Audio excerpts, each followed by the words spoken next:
A onda anda. Aonde anda a onda? A onda ainda onda, ainda anda. Aonde, aonde, a onda, a onda. Começamos a nossa aventura com o estudo da ondulatória, trazendo algumas palavras de Manuel Bandeira, que descreve perfeitamente aquilo que nós precisamos guardar sobre os fenômenos ondulatórios. Começando então a nossa aventura, eu trouxe aqui para vocês essas palavras com o propósito de usá-las como base naquilo que vamos fazer. Perceba que essa sequência de assonâncias e aliterações trazidas pela poesia reflete a principal característica de uma coisa que nós poderemos chamar de onda. A primeira coisa que nós podemos usar como referência é dizer que uma onda é uma perturbação periódica. Então eu vou usar esse nome perturbação como um nome genérico, perturbação, e vou usar o nome periódica para a gente poder associar a isso que a gente tem na poesia. Periódico, a onda anda, aonde anda, a onda ainda onda. Essa repetição que ocorre de tempos em tempos traz a principal característica das ondas. Ondas são fenômenos periódicos, ou seja, coisas que vão se repetir. E quando eu digo perturbação, eu estou dizendo de uma maneira genérica qualquer coisa que seja capaz de causar algo que nós sejamos capazes de perceber, seja com os nossos sentidos, seja por meio de aparelhos de medida. Então, vou dar exemplos de perturbações para a gente poder usar como referência. Um tipo de perturbação que a gente tem no dia a dia, e é bem fácil de perceber, são as perturbações sonoras. Quando a gente fala em som, nós estamos falando de algo que envolve as moléculas que compõem a nossa atmosfera, que estão por aí no espaço, ao nosso redor, e que, por meio de algum tipo de objeto, instrumento ou dispositivo, nós perturbamos algumas de suas moléculas. No momento em que eu estou falando, uma parte das moléculas do ar que está aqui no meio do caminho entre mim e o microfone, que eu estou usando para fazer essa gravação, parte das moléculas que está aqui no meio do caminho acaba sendo empurrado por meio da minha voz. E o que a minha voz faz é exercer uma força sobre as moléculas, empurrando essas moléculas para frente. No entanto, o ar é um meio, de certa forma, elástico, que se comprime e se deforma com essas perturbações. E essa perturbação, ela acontece molécula a molécula. As moléculas do local onde eu estou falando, suponhamos que eu esteja bem aqui, ó, vou botar aqui, ó, estou eu aqui falando. E no momento em que eu falo, essa molécula perturba essa e mais essa e mais essa.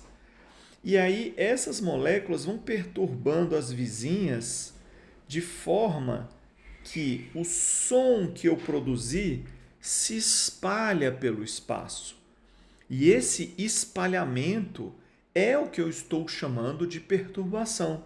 No momento em que eu causo uma movimentação da primeira molécula de ar, das moléculas que estão aqui na frente de onde está saindo a minha voz, essa movimentação é o que eu estou chamando de perturbação. E essa perturbação, ela faz uma coisa que somente as ondas são capazes de fazer. E é a última das designações que eu vou colocar para a definição daquilo que é uma onda. Uma onda é uma perturbação periódica que se propaga. Veja, eu não estou falando que a onda, que a perturbação se move. Eu não estou falando que a onda se movimenta. Eu não estou falando que as moléculas de ar se movem e por isso nós temos uma perturbação que se propaga. Propagar-se não é o mesmo que se mover. A propagação é o espalhamento no espaço que contém aquela perturbação, que contém o meio onde a perturbação se propaga. Se eu pegar um monte de bolinhas e jogar para frente, essas bolinhas estarão sendo arremessadas e, portanto, estarão se movendo. As bolinhas não estão se propagando. Ideias se propagam, boatos se propagam, fofocas se propagam, ondas se propagam. No momento em que você conta uma fofoca para uma pessoa, essa pessoa não vai pegar você, a sua voz, a sua garganta e entregar isso para outra pessoa. Não, ela vai pegar a notícia da fofoca e vai pegar essa notícia sobre a vida alheia e vai passar essa informação que não lhe diz respeito para outra pessoa. Isso é propagar, porque essa outra pessoa, também fofoqueira, vai pegar essa informação que não lhe diz respeito e vai contar para outras. E assim a informação, a fofoca estará se espalhando, não as pessoas, não o som, não a voz, não aquele a qual a informação diz respeito. Esse é apenas uma vítima da propagação da fofoca. Eu estou falando isso, parece que eu estou de zoeira, mas não é verdade.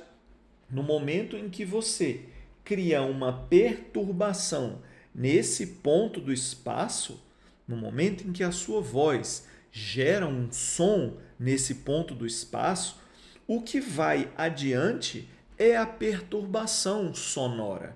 É ela que vai para as moléculas seguintes. As moléculas do ar que estão aqui na frente da minha boca devem permanecer por aqui. Elas vão ser empurradas, devido à elasticidade do ar, elas vão voltar e esse vai e vem energiza, leva energia para as próximas moléculas e essa energia vai se espalhando, de forma que, depois de algum tempo, somente as moléculas lá muito distantes é que estarão ainda carregando a energia dessa perturbação. Eu já terei me calado, eu já terei encerrado a minha fala. Dessa maneira, a gente tem o primeiro dos tipos de onda que nós temos, que é o tipo de onda mecânica. Uma onda mecânica nada mais é do que uma perturbação que se propaga, e ela se propaga em um meio cheio de moléculas, cheios de átomos. Então, perturbações mecânicas são aquelas que acontecem entre os átomos. Os átomos carregam a energia e transferem a energia para outros átomos. E esse tipo de perturbação será chamado de onda mecânica. Imagine que você tem uma corda e você balança essa corda. Na hora que você balança essa corda, a energia que você usou na hora de balançar a corda é uma perturbação. Essa perturbação se propaga ao longo da extensão da corda. Essa perturbação se propaga na corda. Então, a corda é um meio mecânico que permite a propagação da perturbação que você causou. Imagine que você tem uma superfície de líquido estática, como um lago, num momento em que não há vento, somente há a paz. Aquela água espelhada perfeitamente horizontal pode ser perturbada no momento em que você vai tacar uma pedra em cima dela. Quando você taca uma pedra, essa pedra não se propaga. No entanto, a perturbação causada por ela se propaga ao longo de toda a superfície e sai se espalhando. Esse espalhamento é a propagação. E a perturbação foi a movimentação causada pela queda da pedra. Então, nós podemos ter ondas mecânicas se propagando na superfície de um líquido. Isso também ocorre no mar. As ondas do mar são perturbações mecânicas causadas pelo vento, porque a atmosfera também tem ondas que se propagam nelas, mas além de tudo, a atmosfera se movimenta por conta da diferença de densidade do dia e da noite, que no dia o ar está mais quente, portanto está menos denso, ocupa mais espaço. À noite o ar está mais comprimido e isso torna ele mais denso. E esse vai e vem causado pelo dia e pela noite, pelos fenômenos meteorológicos, pelas diversas coisas que acontecem em nossa tão conturbada atmosfera. Esse fenômeno causa ventos e esses ventos constantemente agindo sobre a superfície do mar causa ondas que na superfície do mar são pequenos rolinhos que vão e vêm e fazem aquele fenômeno que nós vemos próximos à costa, em que o mar vem e ele vai, e ele vem e ele vai. E ele não só vem e vai, como ele vai para cima e para baixo também. Se você estiver ali boiando, né, você vai sentir que na hora que a onda passa, você sobe e desce. Você sobe e desce, você vai para frente, você é levado para trás.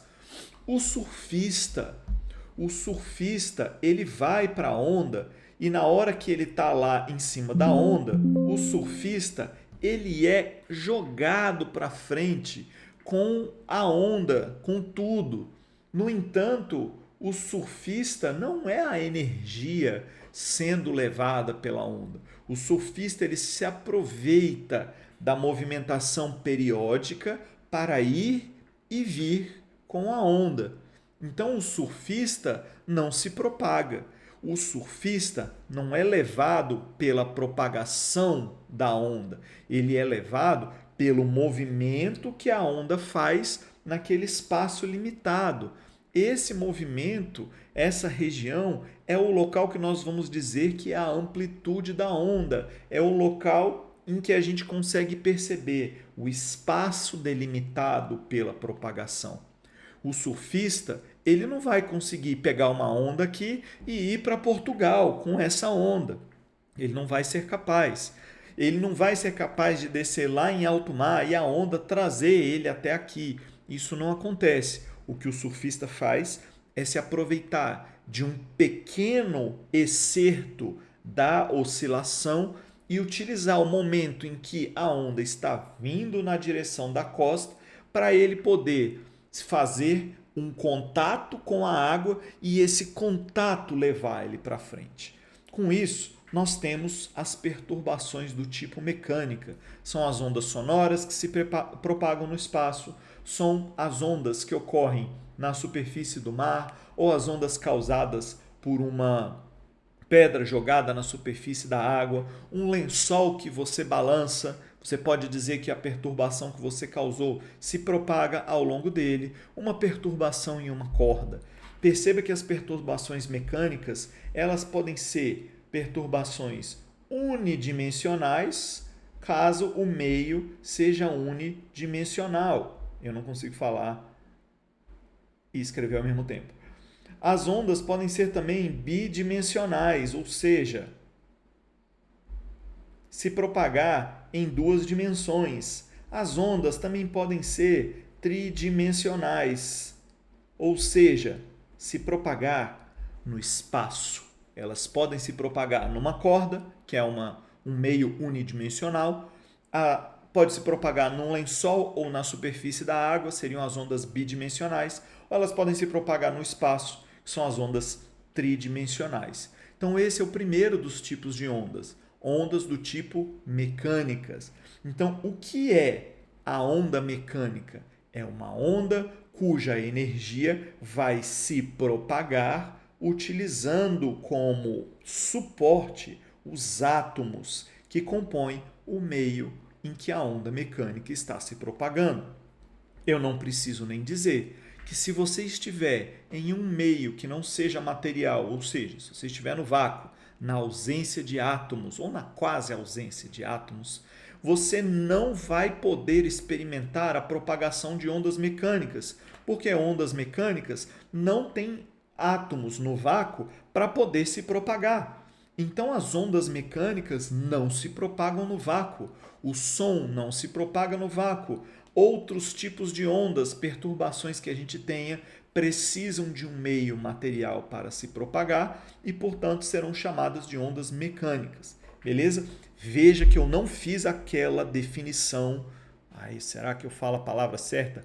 Cretina que os livros trazem, dizendo que ondas mecânicas são aquelas que precisam de um meio material para se propagar. Ou o pior, que é para eu ficar mais triste, ou utilizando o vocabulário de sertanejo universitário, meter meu chifre na terra e sair arando. Para eu não meter o meu chifre na terra e sair arando, eu não leio essas definições da maneira como elas são feitas. De que forma? Dizer que onda mecânica são aquelas que se propagam nos meios materiais. Isso é um erro conceitual, um erro feio, um erro rude, um erro rasteiro, um erro paia, um erro que só causa desilusão, tristeza e trevas. Ondas mecânicas são aquelas cuja energia se propaga de um átomo para o outro. Ondas mecânicas precisam de um meio material para se propagar. Ondas mecânicas se propagam em meios materiais. Beleza?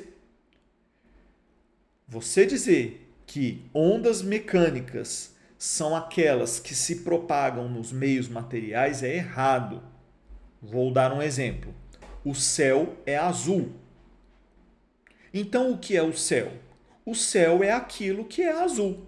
Olha que definição suína, para não dizer definição porca. Olha que definição suína. Céu é aquilo que é azul? Tudo aquilo que é azul eu vou chamar de céu. Então quer dizer que se eu pegar um chiclete de tutti-frutti, se eu pegar um pirulito da língua azul, eu vou falar, isso aqui é o céu, porque é azul e o céu é azul. Isso não é verdade. Então, uma característica não é o suficiente para nos dar uma definição. Ondas mecânicas são aquelas cuja energia passa de um átomo para o outro. Os meios materiais permitem a propagação de ondas mecânicas. No entanto, meios materiais não propagam somente ondas mecânicas. O outro tipo de onda que nós temos, que nós vamos chamar de ondas eletromagnéticas. Eletromagnéticas. Também se propagam em meios materiais. No entanto, os meios materiais não são necessários para essas ondas. Ondas eletromagnéticas, como o próprio nome diz, são ondas causadas por fenômenos que têm elétrons e também ímãs envolvidos, mas não o elétron fisicamente, mas não os ímãs fisicamente, mas o campo produzido por eles. Vou dar um exemplo. Imagine que você pega um ímã, imagina que você tem um ímã desses aí de geladeira mesmo, um ímã comum. Um ímã, ele tem lá o polo norte, o polo sul, né? Polo norte, se você botar um polo norte na frente do outro, eles fazem aquela força se repelindo. Se você bota o polo norte na frente de um polo sul, ele gruda, né? Eles se atraem. Então, dois ímãs podem se repelir ou se atrair. Os ímãs também têm a propriedade de atrair metais. Então, se você pegar uma moeda ou a porta da sua geladeira e colocar na frente de um ímã, você vai perceber uma força de atração. Essa força ela é sensacional, porque ela é uma força de ação à distância. Ela não precisa do contato, ela age antes do ímã efetivamente encostar naquela porta da geladeira ou na moeda. Então, é uma força de ação à distância, portanto, ela age no espaço ao redor dela, sem a necessidade do uso do meio material, sem a necessidade de átomos no meio do caminho. Então, em primeira medida, nós podemos dizer que ao redor dos ímãs existem linhas invisíveis, que são as chamadas linhas de campo magnético, e essas linhas representam a região que é perturbada pelo campo magnético do ímã. E essa região, em última medida, ela é todo o universo. É claro que se você começa a ficar meio longe do ímã, você não tem uma ação que seja perceptível. E se você não percebe, você pode imaginar que as linhas de campo magnético acabaram. No entanto, se você tiver um ímã muito, muito forte, esse ímã muito forte poderá perturbar grandes regiões do espaço. No entanto, não é porque nós não estamos sentindo a força do ímã que ele não está fazendo efeito algum. O efeito dos ímãs do mundo se espalham por todo o universo, embora longe de um ímã que você usa aí na sua geladeira, a perturbação causada por ele será realmente muito pequenininha. O campo magnético produzido por ele a poucos metros de distância já é praticamente zero, beleza? Mas todo o universo está interconectado por esses campos. E lugares em que nós temos ímãs se movimentando, e é aqui que a nossa conversa começa a ficar interessante. No momento em que nós temos ímãs se movimentando, ocorre uma perturbação do espaço que contém o campo ao redor do ímã. Suponha o seguinte, eu vou pegar esse ímã e vou trazer aqui para baixo. Se eu tivesse uma moeda aqui em cima, lá vou eu desenhar a moeda, né? Aqui, ó. Imagina que você tem uma moeda bem aqui. Essa moeda está sofrendo uma força de atração causada pelo ímã. Basta você pegar um ímã e uma moeda e você vai ver que existe uma força de atração entre eles. Agora faça o seguinte, pega esse ímã e desce com ele, traz ele para cá. No momento em que você pegar esse ímã e descer com ele, a força magnética feita por esse ímã nessa moeda também vai mudar, porque agora o ímã está aqui embaixo. E se o ímã está aqui embaixo, nessa nova posição, eu tenho uma nova força, que já não é mais essa. É essa força aqui, ó, que eu vou chamar de nova força, ou F'. Veja que no momento em que o ímã vai trocando de lugar, a força que está agindo lá na moeda também troca. Agora imagina isso no espaço. O que será que aconteceu aqui no meio do caminho, enquanto eu movia o meu ímã aqui para baixo? Essa dúvida foi uma dúvida da humanidade, da comunidade científica durante séculos. Quando você troca um ímã de lugar, como que as linhas vão se acomodando na nova posição? Como que isso acontece? Imagina que você move esse ímã muito rápido mesmo, numa velocidade muito elevada, a milhares de quilômetros por segundo. Imagina que você seja capaz de pegar esse ímã e fazer isso. Você acha que eu estou viajando? Isso é exatamente o que acontece dentro de um acelerador de partículas. Então não usou da minha cara que eu estou falando sério. Vamos nessa. Então imagina que você pega esse ímã e consegue mover ele super rapidamente.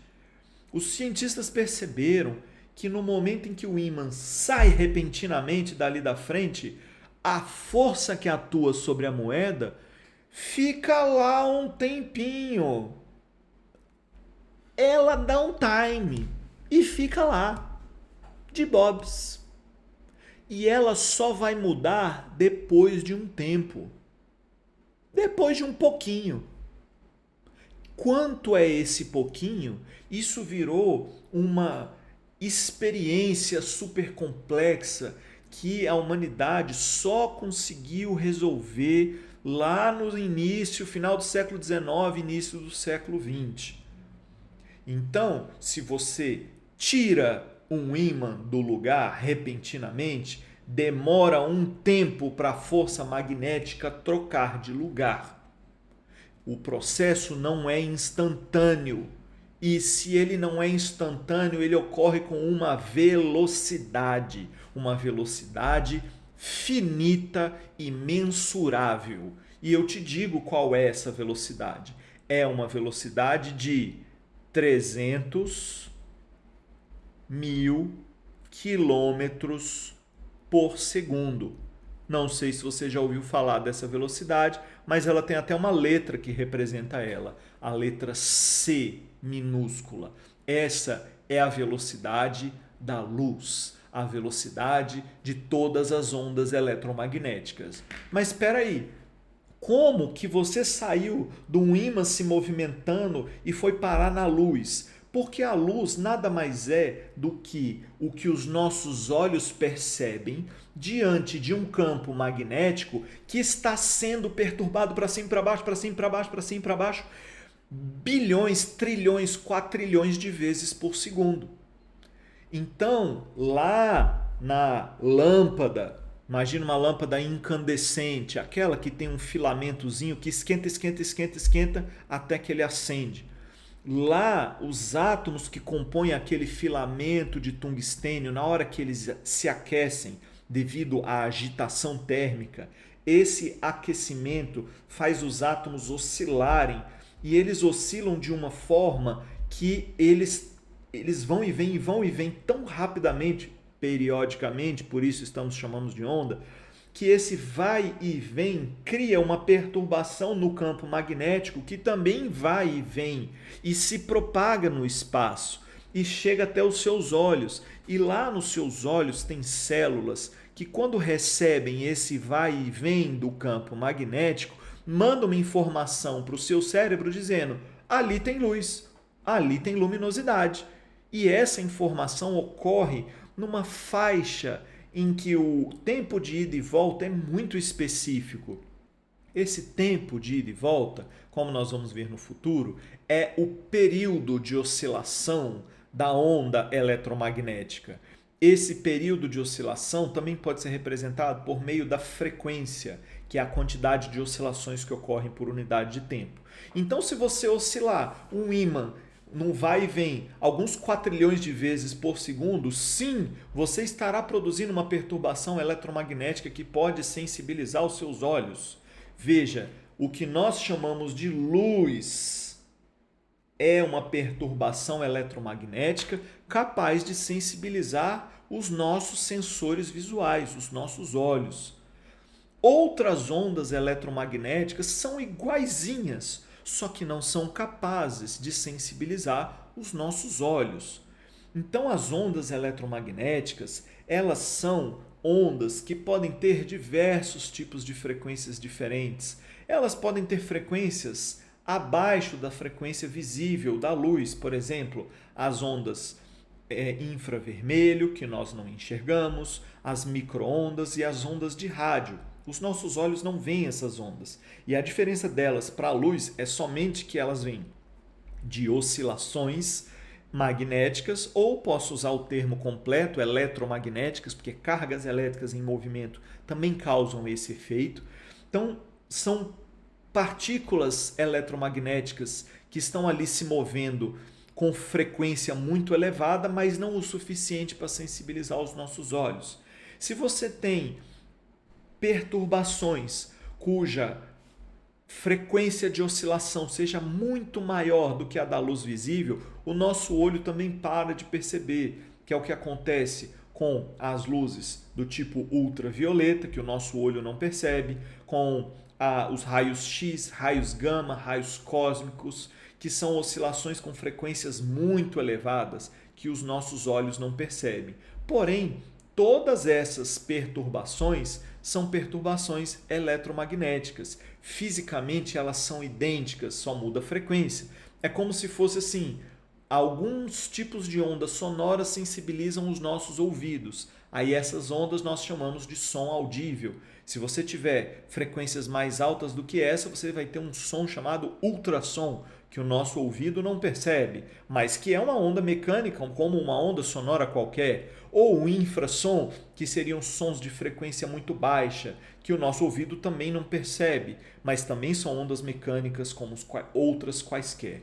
Então, ondas eletromagnéticas são aquelas cuja perturbação ocorre nos campos eletromagnéticos do universo.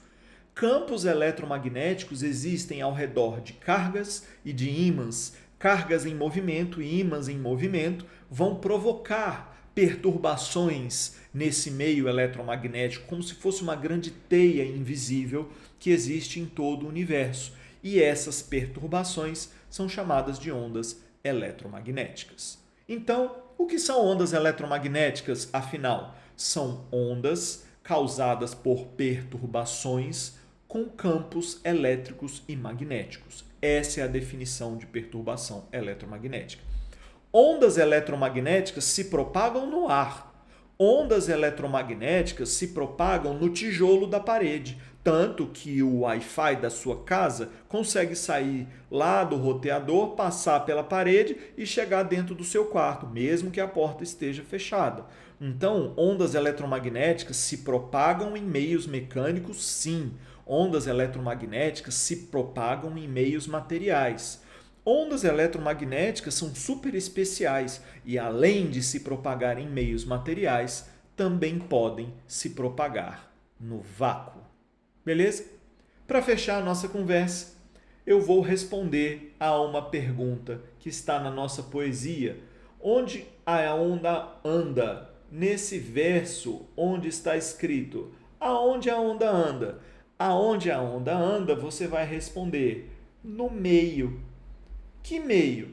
Pode ser um meio material que contém os átomos que vão permitir a propagação de ondas mecânicas e também de eletromagnéticas.